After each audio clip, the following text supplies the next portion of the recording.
श्यावर रामचंद्र की जय। उमापति महादेव की जय। पवन सुत हनुमान की जय। श्री रामचरितमानस लंका कांड में वह सुंदर प्रसंग हम आपको सुना रहे हैं, जब अंगद और रावण का आमने सामने संवाद चल रहा है। वही प्रसंग, बहुत सुंदर संवाद चल रहा है। इस प्रकार रावण अपने किए हुए कार्यों का वर्णन करता है।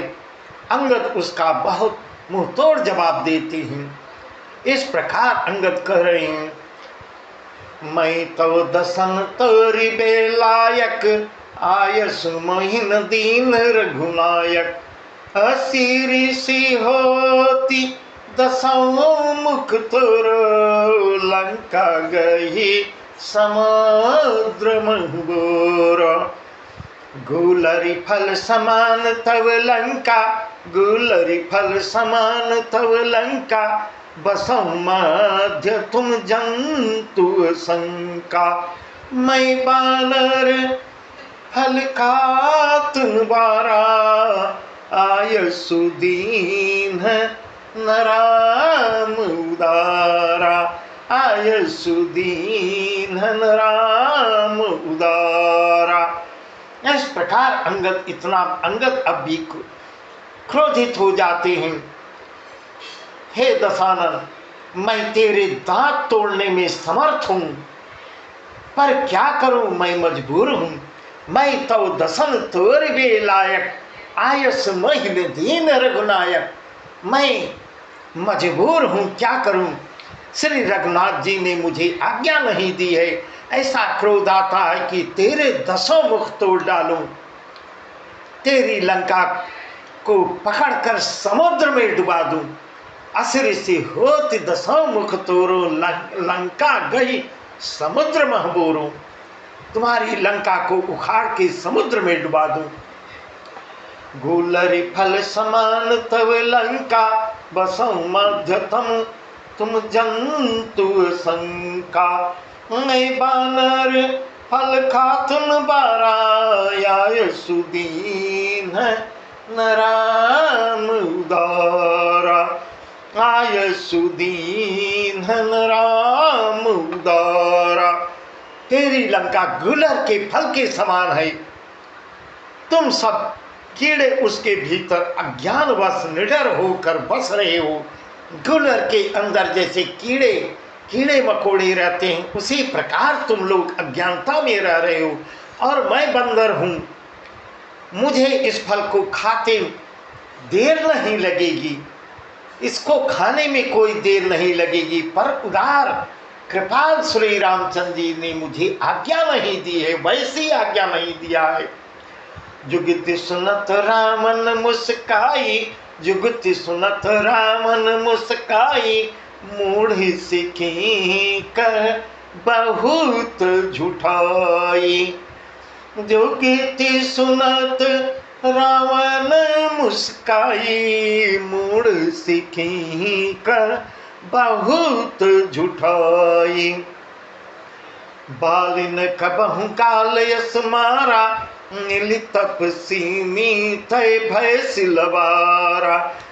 साचु मैं लबार भुज बिहा, जौन पार्यों तव दस दीहा। समुझि राम प्रताप कपि कृपा, समाम सभा माझपन करीप दुरूपा। अंगद की युक्ति सुनकर रावण मुस्कुराता है। रावण ऐसे कहता है, अरे मूर्ख, तुम झूठ में झूठ बोलते चले जा रहे हो। और बाली कभी ऐसा झूठ नहीं बोलता। तुम्हारा पिता जो बाली था, वह कभी ऐसा झूठ नहीं बोलता था। जान पड़ता है तो तपस्वियों से मिलकर लबरे हैं जो तुम्हारे तपस्वी, उनसे मिलकर तुम भी लबरे हो गए हो। साचो मैं लबर भुज बिहा, जौनो पार्यों दौ दस दीहा। साचो मैं लबर भुज बिहा, जौनो पार्यों तव दस दीहा। समुझ राम प्रताप कपि कृपा, समुझ राम प्रताप कपि कृपा, सम्हा माझपन करी पदरूपा। तब अंगद ने कहा है, तब अंगद, जब अंगद को इस प्रकार रावण कहता है, तब अंगद कहता है, अरे 20 भुजा वाले, या तेरी 10 जीभ मैंने न उखाड़ दी तो सचमुच मैं लबरा हूँ, सचमुच मैं झूठा हूँ। इस प्रकार कह रहे हैं। श्री राम जी के प्रताप को समझकर, स्मरण करके अंगद तिलमिला उठते हैं, अंगद इतना क्रोधित हो जाते हैं। उन्होंने रावण की सभा में प्रण करके दृढ़ता के साथ अपने पैर को जमा देते हैं पृथ्वी पर, और क्या कहते हैं, बहुत सुंदर प्रसंग है। जो मम चरण सकस सठ टारी, जो मम चरण सकस सठ टारी, फिर ही राम सीता मैहारी। जो मम चरण सकसी सठ टारी, फिर ही राम सीता मैहारी। सुनंस भट्ट सब कह दस सीसा, सुनंस भट्ट सब कह दस सीसा, कद गई धरनी पछार की सा। अंगद इतना क्रोधित हो जाते हैं और पृथ्वी पर अपने पैर को जमा देते हैं। इस प्रकार कहते हैं, अरे मूर्ख, यदि तू मेरा चरण हटा सके तो श्री राम जी लौट के अयोध्या वापस चले जाएंगे, मैं सीता को हार जाऊंगा, मैं श्री राम की तरफ से मैं बोल रहा हूं। इस प्रकार गर्व के साथ अंगद सब वीरों इस प्रकार अपने पैर को जमा देते हैं और प्रतिज्ञा करते हैं, मैं वापस चला जाऊंगा और हमारे प्रभु श्री राम भी वापस चले जाएंगे, मैं सीता को हार जाऊंगा।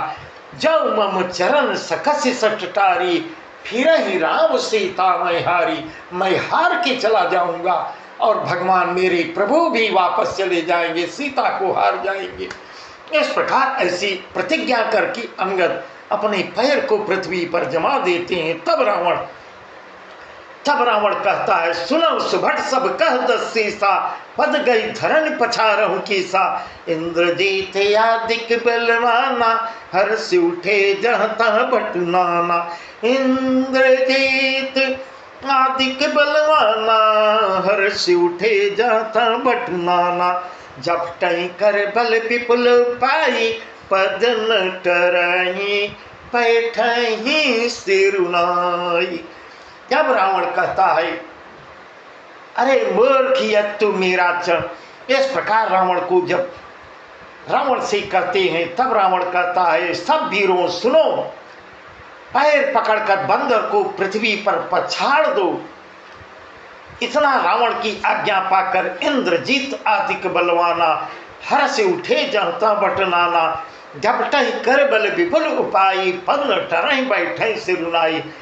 मेघनाद आदि अनेकों बलवान योद्धा जहाँ तहाँ से हर्षित होकर बहुत अहंकार में चलते हैं, अभी पैर उखाड़ के इसको फेंक दूंगा और इतनी दूर फेंकूंगा जाके समुद्र में गिरेगा। इस प्रकार उनके गर्व का अहंकार कैसा नष्ट होता, कैसे नष्ट हो रहा है, वही प्रसंग है। वे पूरे बल के साथ लग जाते हैं, बहुत से नाना प्रकार के उपाय करते हैं, पैर उठाने को कौन कहे, हिला तक नहीं पा रहे हैं, पैर टरता नहीं। तब अपने सिर को सब लज्जित होकर, बड़े बड़े रावण के बड़े बड़े योद्धा लज्जित होकर नीचे सर करके वापस हो जाते हैं, फिर जाके अपने स्थान पे बैठ जाते हैं। उन्हें उठ झपटहि सूर्या राती, उन्हें उठ झपटहि सूर्या राती, टरैन के सचरण ही बाती।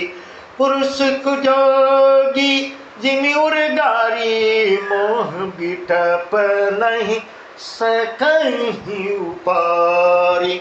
यहाँ कागभूषुंडी जी गण को यह प्रसंग गणों जी को सुना रहे हैं। यही प्रसंग भगवान शिव माँ पार्वती को सुना रहे हैं और याज्ञवल्क्य जी भरद्वाज ऋषि को सुना रहे हैं। तब काकभूषुंडी जी गर्व से कहते हैं, वे देवताओं के शत्रु राक्षस फिर उठकर सब एक साथ होकर अंगद के पैर की तरफ झपटते हैं। परंतु हे सर्पों के शत्रु गरुण जी, अंगद का चरण कितने लोग एक साथ लगते हैं, हिला नहीं पा रहे हैं। कुयोगी विषयी पुरुष मोह रूपी वृक्ष को नहीं उखाड़ सकते। इस प्रकार ऐसा कह रही हैं। कोटिन मेघनाद सम, कोटिन मेघनाद सम, सुभट उठे हर्षाय, झपटहि तरे न कपि चरण, पुनि बैठहि सिरनाय। भूमि न चाड़त कपि चरण, देखत रिपु मदभाग, कोटि विघ्न ते संत कर, मन जिमि नीति न त्याग। करोड़ों वीर योद्धा जो बल में मेघनाद के समान थे, सब योद्धा उसके मेघनाद में बल के समान थे, एक साथ हर्षित होकर उठते हैं, बार बार झपटते हैं अंगद के पैर को उठाने के लिए, पर बानर का चरण उठता ही नहीं। तब फिर लज्जा से सिर झुका के फिर जाके वहीं बैठ जाते हैं जहां से चले हैं। भूमि न छाड़त कपि चरण, देखत रिपु मदभाग, कोटि विघ्न ते संत कर, मन जिमिनी तिन त्याग। जैसे करोड़ों विघ्न आने पर भी संत का मन नीति को नहीं छोड़ता, संत का मन एकाग्र रहता है, उसका मन विचलित नहीं होता, वैसे ही अंगद का चरण पृथ्वी से ऐसे जकड़ उठा है, कोटि उपाय करने से, हिलाने से हिल नहीं रहा है। उठाने की तो बात बहुत दूर, बहुत पीछे चल गई। यह देखकर शत्रु रावण का अहंकार नष्ट होता है। तब रावण आगे क्या कहता है। कपिबल देख सकल ही हारे, कपिबल देख सकल ही हारे, उठाया कपि के परचारे। कपिबल देखी सकल ही हारे, उठाया कपि के परचारे। गह चरण कह बाली कुमारा, मम पद गहे न तोर उबारा। गहत चरण कह बाली कुमारा, मम पद गहे न तोर उबारा। गहसन राम चरण सठ जाई, सुनत फिरा मन यति सकुचाई। भयउ तेज हत श्री सब गई, मध्य दिवस जिमि शशि सोहई। तब अंगद का बल देखकर सब हृदय से हार मान लेते हैं। तब अंगद के ललकारने पर स्वयं रावण अपनी बाहुबल को अंदाजने के लिए उठता है। जब वह अंगद का चरण पकड़ने के लिए झुकता है, तभी बालकुमार अंगद उसे बहुत लज्जित करते हैं। इस प्रकार से लज्जित करते हैं, मेरा चरण पकड़ने से हे रावण, मेरा चरण पकड़ने से तेरा कल्याण होने वाला नहीं है, और तुम जाओ। अरे मूर्ख, तो जाकर श्री रामचंद्र जी के चरणों को पकड़ता क्यों नहीं। इस प्रकार इतना लज्जित कर देते हैं रावण को। यह सुनकर अंगद के ऐसे वचन सुनकर गहसन राम चरण सठ जाए, सुनत फिरा मन यति सकुचाई। बहुत ही रावण लज्जित हो जाता है और मन ही मन बहुत सकुचाकर वापस हो जाता है। उसकी सारी श्री वापस चली जाती है, तेजहीन हो जाता है, जैसे मध्याह्न में चंद्रमा दिखाई देता है। सिंहासन बैठे उसिर नाई, सिंहासन बैठे उसिर नाई, मानहु संपत्ति सकल गवाए। जगदात्मा प्राणपति रामा, तासु विमुख किमि लह विश्रामा।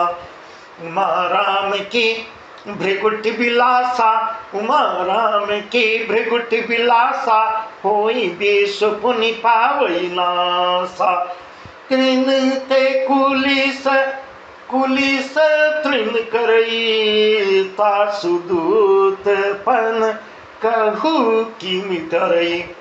तब रावण सिर नीचा करके सिंहासन पे अपने जा बैठता है, मानो सारी संपत्ति सारी संपदा हार गया हो, इस प्रकार अपमानित हो गया है। सारी संपत्ति हार के वह बैठा हुआ है, लज्जित हो जाता है। श्री राम जी जगत भर के आत्मा हैं और प्राणों के स्वामी हैं। जगदात्मा प्राणपति रामा तास विमुख किमिकला विश्रामा। उनसे विमुख रहने वाला शांति कैसे पा सकता है?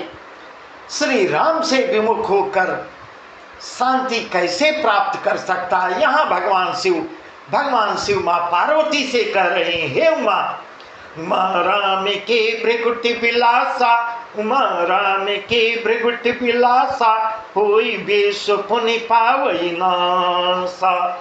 हे उमा, जिन श्री रामचंद्र जी के भ्रू विलास भाव के इशारे से विश्व उत्पन्न होता है, केवल अपने भावों से इशारा कर देते हैं, विश्व की उत्पत्ति होती है। रावण नहीं समझ पा रहा है और फिर नाश को भी प्राप्त होता है उन्हीं के इशारे से, जो तृण को वज्र और वज्र को तृण बना देते हैं। इस प्रकार भगवान शिव माँ पार्वती से कहते हैं। उनके प्रताप को रावण चुनौती दे रहा है। रावण उनके प्रताप को समझ नहीं रहा है। अत्यंत निर्बल को महान प्रबल और महान प्रबल को अत्यंत निर्बल कर देने वाले प्रभु, उनके दूत का प्रण, उनके दूत का अपमान कैसे हो सकता है, वहां कैसे टल सकता है? इस प्रकार मां पार्वती से भगवान शिव कह रहे हैं। पुनि कपि कही नीति विधि नाना, माननता ही कालु निराना। पुनि कपि कही नीति विधि नाना, माननता ही कालु निराना। रिप मधुमथि प्रभु सुजसु सुनायो, यह कही चलो बाल नृप जायो। हाथों न खेत खिलाई तो हिया बही का करऊ बड़ाई। प्रथम ही था सुतनई कपि मारा, प्रथम ही था सुतनई कपि मारा। सो सुनि रावण भयउ दुखारा। जातु धान अंगद पन देखी, गए व्याकुल सब भय विसेकी। इस प्रकार फिर अंगद अनेकों प्रकार की नीति रावण से कही हैं, अनेकों प्रकार की नीति रावण को समझाते हैं, पर रावण नहीं मानता है, क्योंकि उसका काल निकट आ चुका है। शत्रु के गर्भ को छोड़ करके अंगद ने उसको प्रभु श्री रामचंद्र जी का सुयश भी सुनाया और फिर वह राजा बाली का पुत्र यह कहकर चल देते हैं वहां से। हतौ न खेत खिलाई तो ही अबही का करो बड़ाई। प्रथम ही तासु तनय कपि मारा, सो सुनि रावण भयउ दुखारा। रणभूमि में तुझे खेला खिलाकर न मारूं, तब तक तभी पहले से अभी क्या वर्णन करूं। इस प्रकार अंगद चुनौती दे के वहां से चलते हैं। अंगद ने पहले ही सभा में आने से पूर्व, रावण की सभा में आने से पूर्व ही अंगद रावण के बेटे का वध किया था, उसके पुत्र को मार डाले थे। यह संवाद रावण अभी नहीं सुना था। यह संवाद जब रावण सुनता है दुखी होता है। जातु धान अंगद पन देखी, भय व्याकुल सब भय विसेकी। जातु धान अंगद पन देखी, भय व्याकुल सब भय विसेकी। अंगद का प्रण सफल देखकर सब राक्षस भयभीत हो जाते हैं, भय से अत्यंत व्याकुल हो जाते हैं कि अरे एक कपि तो आया था कुछ ही दिन पहले, लंका का तहस नहस किया, लंका को जला के चला गया, दूसरा ये आया, हाहाकार मचा गया। इससे राक्षसों का मनोबल बहुत गिरा है। रिपुबल धर धरसी हरसी कपि बाली तनय बल पुण्य पुलक शरीर नयन जल गहे राम पद खंज लक शरीर नयन जल गहे राम पद खंज साँझ जानी 10 कंधर धवन गयो बिल खाय नंदोदरी राम नहीं बाहुरिका समझाय। शत्रु के बल का मर्दन करके बल की रास बालीपुत्र अंगद हर्षित होकर प्रभु श्री राम जी के पास आते हैं और चरण कमल पकड़ लेते हैं। उनका शरीर पुलकित और नेत्रों में प्रेमाश्रुओं का जल भर जाता है। साँझ जानी 10 कंधर भवन गयो बिल खाय मंदोदरी राम नहीं बहुर का समझाए। संध्या हो गई और यह जानकर रावण भी बिलखता उदास होकर अपने महल को जाता है। मंदोदरी ने रावण को फिर समझाया है। बहुत सुंदर प्रसंग है, कल का प्रसंग बहुत सुंदर है। मंदोदरी रावण को बहुत ढंग से फिर समझाती है, पर रावण मानने को तैयार नहीं होगा। उधर अंगद जाके प्रभु श्री राम जी से मिलते हैं, लंका का समाचार बताते हैं। प्रभु और अंगद का सत्संग होता है। बहुत सुंदर प्रसंग है, वह वर्णन हम आपको कल सुनाएंगे। बस आज का प्रसंग यहीं तक। सियावर रामचंद्र की जय, उमापति महादेव की।